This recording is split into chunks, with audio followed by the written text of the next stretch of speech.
Okay, welcome back to U.S. History lecture videos. I'm Mrs. Richardson. I do have a dog in the office with me today, so if you hear some background noises, it's the puppy. So today we're moving into chapter 7. We're going to start talking about America's involvement in World War I. So moving forward through time here, solidly into the 20th century. Today's goals: explain Woodrow Wilson's foreign policy and the difficulties of maintaining American neutrality at the beginning of World War I, and identify the key factors that led to the U.S. declaring war on Germany in April of 1917 and officially joining World War I. So that's our goal for today. So, when Woodrow Wilson became president in 1913, he was promising a new approach to American foreign policy. So, the presidents before him wanted the United States to be less involved in world affairs. President Wilson believed America should only intervene internationally when there was a clear moral reason to do so. However, as Europe descended into chaos during World War I, President Wilson would discover that staying out of world conflicts was much harder than he expected. He became president during a world war, was not able to stay out of world affairs. So by 1917, America would be drawn into the deadliest war the world had seen thus far. President Wilson appointed William Jennings Bryan, a famous peace advocate, as Secretary of State, and he worked to get nations to sign cooling-off treaties that required countries to talk through disputes instead of fighting. President Wilson believed that American democracy and values were superior and should be a model for the world, and he wanted to reduce American military interventions and focus on moral leadership instead. He also wanted to abandon the dollar diplomacy approach that had been used by several presidents before him. The dollar diplomacy used economic power to force other nations to cooperate. President Wilson wanted to discontinue that. But despite these good intentions, American interests were threatened in many parts of the world. He wasn't able to follow through on what he had hoped to follow through on. So President Wilson, how did he intervene in Latin America? What was different in how he approached things versus the presidents before him and the progressive era presidents?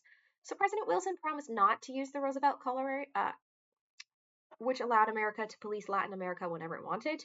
But in reality, he intervened in Latin America more than President Roosevelt or Taft ever did.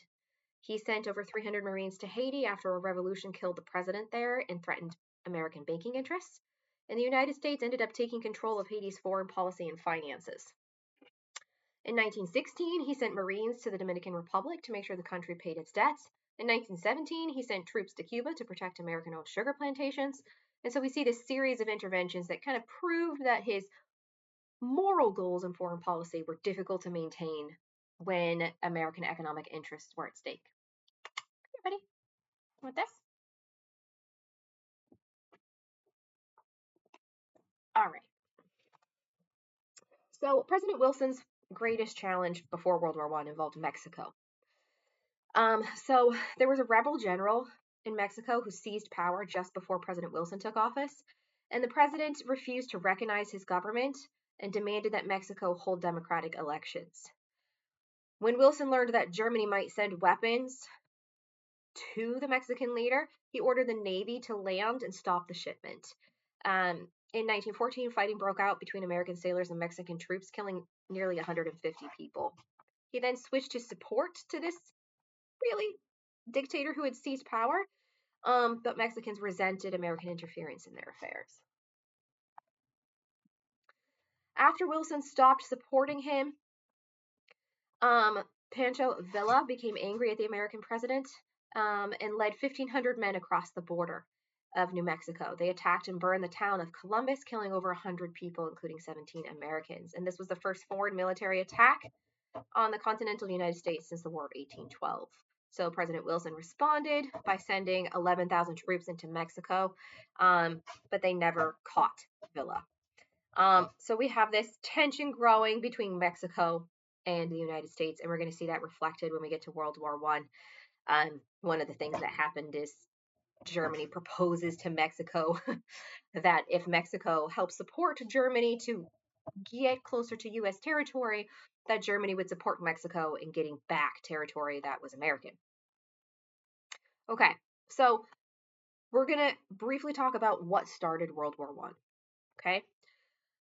Series of events here, and your textbook's going to go over it in even more detail, but rough overview. Okay? In June of 1914, a Serbian nationalist assassinated Archduke Franz Ferdinand of Austria-Hungary. So the Archduke, or the leader of Austria-Hungary, is assassinated, and this event essentially triggered a chain reaction of alliances and declaration of war. Okay, European nations had kind of chosen sides and created alliance treaties among themselves to protect themselves from rivals. So, for example, the Triple Entente bound France, Great Britain, and Russia together in unity. The Triple Alliance included Germany, Austria-Hungary, and Italy. So Austria-Hungary declares war on Serbia as a result of its leader being assassinated by a Serbian. And then Russia says, well, we're going to come to the defense of Austria-Hungary because we're in this alliance. Then Germany declares war on Russia and invades Belgium, and then Belgium's aligned with Great Britain, and so that brings Great Britain into the conflict. And so by the time we get to the end of summer 1914, most of Europe is at war. So very disturbing, I want to say. Like, it feels like it was very easy for there to be a world war, but much of Europe had already chosen sides hundreds of years ago. One of the things that was different about World War I is how it was fought. Instead of open battlefields, soldiers fought in long trenches that stretched for miles. New technology and the Industrial Revolution had made defense stronger and attacks more deadly. So it was physically fought differently. We had machine guns, artillery, tanks, airplanes, barbed wire, poison gas. These things were used more openly and on both sides than they had ever been used before in a conflict. Soldiers would attack across open ground called no man's land and suffer thousands of deaths for tiny, tiny territorial gains. So this war killed millions and millions of people. It was slow, painfully won. And we'll talk, more about that as we move forward in time. By the end of the war, 10 million soldiers had died, plus 1 million civilians being killed by various military actions. Another 6 million civilians died from famine, disease, and other war-related causes. So this war was really one of the first kind of total wars that affected everybody. So the last thing we're going to talk about today is how the United States joined. Okay, the United States was trying to remain neutral. The war was going on between various European countries for a couple of years before the United States got involved. There were several key events that most historians argue all combined brought the U.S. into World War I. The first, Germany had a new weapon called the U-boat, or undersea boat, which was an underwater submarine. These U-boats attacked merchant ships and military vessels without warning, which violated international law. By 1918, they had sunk nearly 5,000 ships. In 1915, a German U-boat torpedoed a British passenger ship, which was carrying many, many civilians, including Americans. So the ship was carrying ammunition. Okay, Great Britain was the enemy of Germany, but it was a civilian ship. So it was sunk, and almost 1,200 people died, including 128 Americans.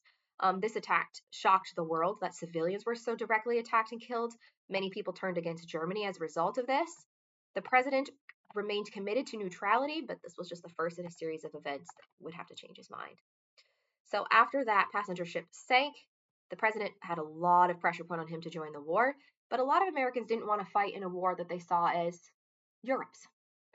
The president also worried about losing re-election if he sent American soldiers to die in Europe. So America continued to trade with all the countries involved, but the president believed that the war had not reached the point where Americans were morally obligated to intervene yet. Now, the economy continued to pull America closer to the Allied side. Great Britain was America's most important trading partner, and American exports to the Allies increased, quadrupled in just 2 years during World War II. So we were economically supporting a side, even though we hadn't officially declared war against anybody yet. American banks were loaning money to England, and American businessmen and government officials wanted stronger support for the Allies. Okay, so the final push to war was a telegram that was intercepted. This was a secret telegram sent from the German foreign minister to the German ambassador in Mexico. And essentially, it said, if Mexico helps us invade or invades the United States, this would distract America and help Germany win the war. So this is a proposal from Germany to Mexico. In exchange, Germany promised to help Mexico recover land lost in the Mexican-American War, namely Arizona, New Mexico, and Texas. The telegram was decoded and ended up being released to American newspapers. And although Mexico was actually too weak to invade America, everyone was very upset. And now the threat was very, very real. Americans were being dragged into the war. So in 1917, President Wilson asked Congress to officially declare war on Germany, and argued that the world must be safe for democracy. Congress actually debated 4 days before voting, and they did declare war. 56 members of Congress voted against the war resolution, which is the largest no vote of any war resolution in American history. So it was very difficult for America to make the decision to join World War II. And this marks the end of America's period of neutrality. The nation is now fully committed to World War I, and we'll talk more about that in our next lesson.